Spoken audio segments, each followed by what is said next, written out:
Hello and welcome to the Gathering Greenwood quick guide video tutorial for how to fill out a pedigree chart and prove each generation.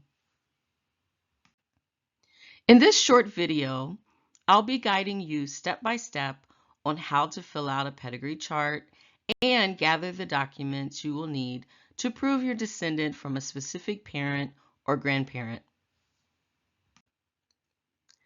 My name is Lisa Fanning, and I'm a genetic genealogist with the Tulsa Race Massacre DNA Identification Project. Today I'm going to present on how to document your family lines and what you need to help with this documentation. So let's get started. So what is a pedigree chart? Well, a pedigree chart is a tool genealogists use to map out family relationships, usually starting with you. It shows parents, grandparents, and even great-grandparents in a tree-like format. To begin your documentation, you want to start by filling in your own information, your full name, date of birth, and place of birth. You can also provide the date of your marriage, place of your marriage, and the name of your spouse.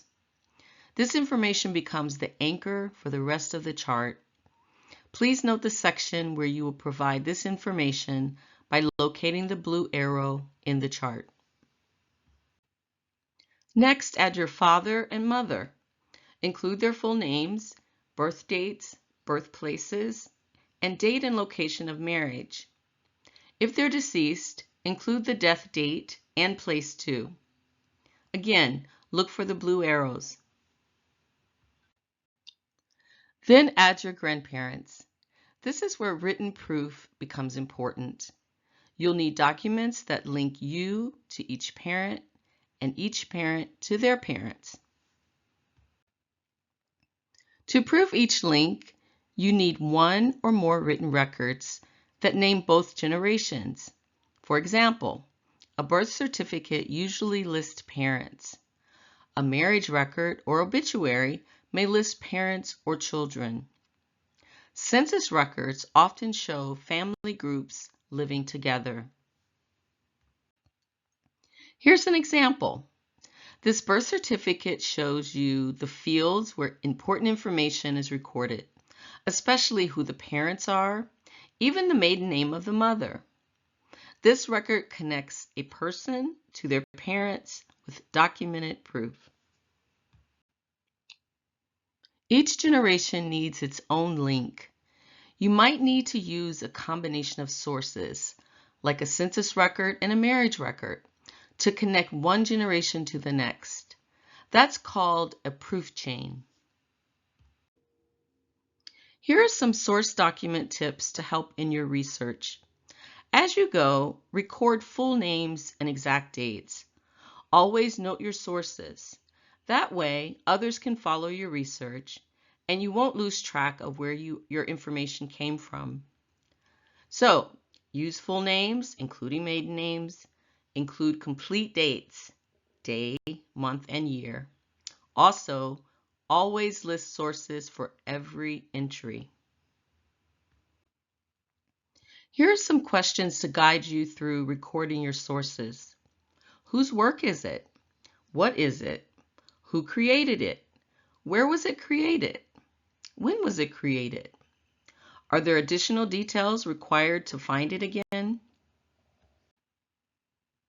Additionally, here are a few great documentary and non-documentary sources you might not have thought of that could contain rich information about your family and ancestors. So there's always books and journal articles and websites to look at. Government and church records. A lot of times baptismal records will contain the names of the parents. Libraries will always have family manuscripts and letters and family histories. Photographs are great because they allow you to see where you get your features from. Land records and maps often help you understand migration patterns in your family. Oral histories and family stories are always important to record. There may be a trunk in the attic of one of your family members that contains objects and memorabilia from your family.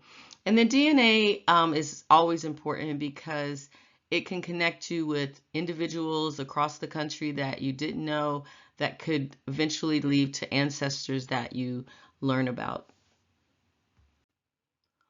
All right, I think we're ready to get started. So there's a user-friendly pedigree chart in your workshop book that's from the Tulsa City County Library. But they also have an online version of the chart that is a fillable PDF. So you want to follow the link below, the web URL below, that'll take you to that chart to start filling out your family lines. Thank you so very much for watching the video and happy researching.